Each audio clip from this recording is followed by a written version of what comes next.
Yes po, ito after ng election, ito ang unang location na nagpabalik kami dito, and we are very thankful sa mainit na pagtanggap sa amin. No? So sa ngayon, dito sa Maguindanao Nilson, lahat nagtutulungan, no? Dahil tapos na ang eleksyon, serbisyo sa taong bayan at pagkakaisa ang ating focus sa ngayon.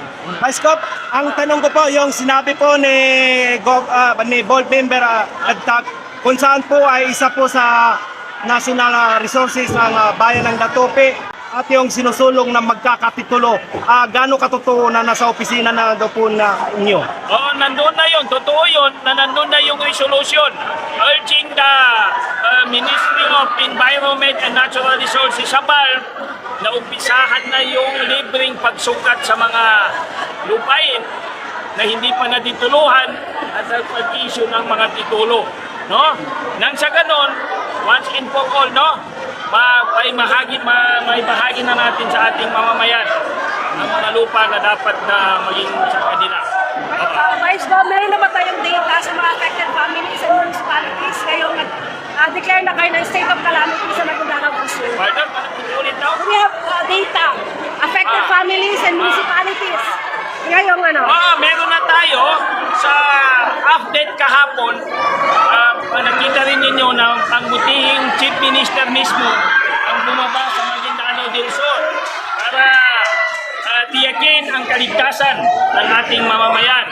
So, as of yesterday, nasa 16 municipalities ang affected by the floods and around 56,000 families ang affected.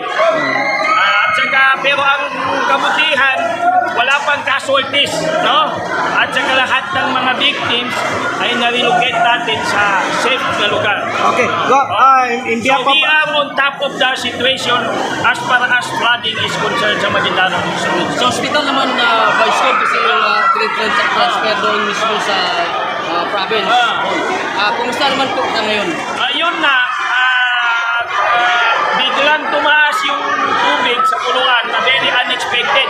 Kasi yung hospital natin, Buluan District Hospital, ay mataas na lugar ngayon. Pero even then, no, tumaas yung tubig. So in the midnight ng mga araw yun, last 2 days ago, nagtawag sila ng tulong sa local government ng Buluan at sa provincial government natin, sa PDRMO natin.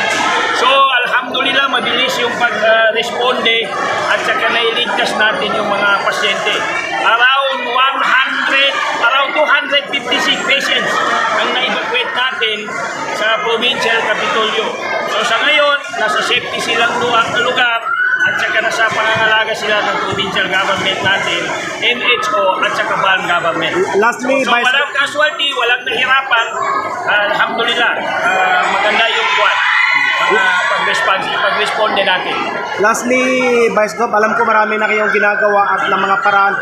At ano po ang may tutulong ng province dito sa paglubog ng baha? At alam ko nandiyan kayo at taga-sunod at taga-panday ng batas at doon sa inyong panukala. So, yung baha, connected yan sa global warming, no? At saka sa climate change. Kaya sa amin sa province, may nagawa na kami na plano ay submit na namin sa OCM, Office of the Chief Minister, pati na rin sa national government na once and for all matugunan itong baha na yearly na dumarating sa atin sa Maguindanao del Sur. No? Katulad na sa mga yung nabanggit ni Board Member Kahalkagdag na reforestation, no? Kabilang na doon, no? Yung reforestation at saka desilting of mga rivers natin, no? Pero ito, malaking bagay na dapat pagtutulong-tulungan na hindi lang sa Maguindanao del Sur, pati sa mga katabing probinsya. No? Kasi yung mga tubig nila, makikita ninyo, nagiging catch basin ang Maguindanao del Sur, especially sa Ligawasan. Diyan pumupunta ang tubig mula sa South Cotabato, Sultan Kudarat, North Cotabato, pati Bukidnon. Doon bumababa. So, with the help of regional government, sa BAR, and national government, inshallah, matugunan natin ang problema na ito. Bago ang final na mensahe niyo, Vice Gov, ano po yung naitutulong natin pagkaupo na ngayon ng Governor at saka Vice Governor dito sa South OB? Dito sa South OB is one of our special municipality. Katulad ng sinabi ni Carl Gagdag na mahal namin ang South OB. So, pamamagitan ng Give Heart, no?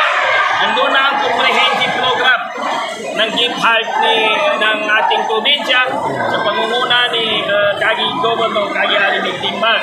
So, ngayon, nandun kita din yung ceremonial ng pagbibigay ng mga facilities related sa health, kasama rin dyan sa education, kasama na rin para sa agrikultura, no? Ceremonial pa lang ito. So, bababa kami.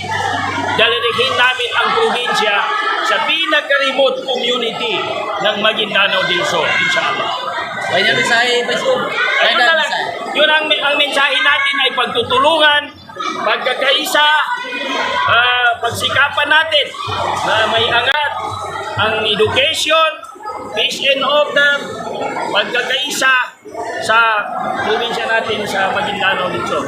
So we appeal na suportahan natin ang Give Heart program ng ating butihin Governor sa Maguindanao del Sur, Governor Kagi Arimik Timbang.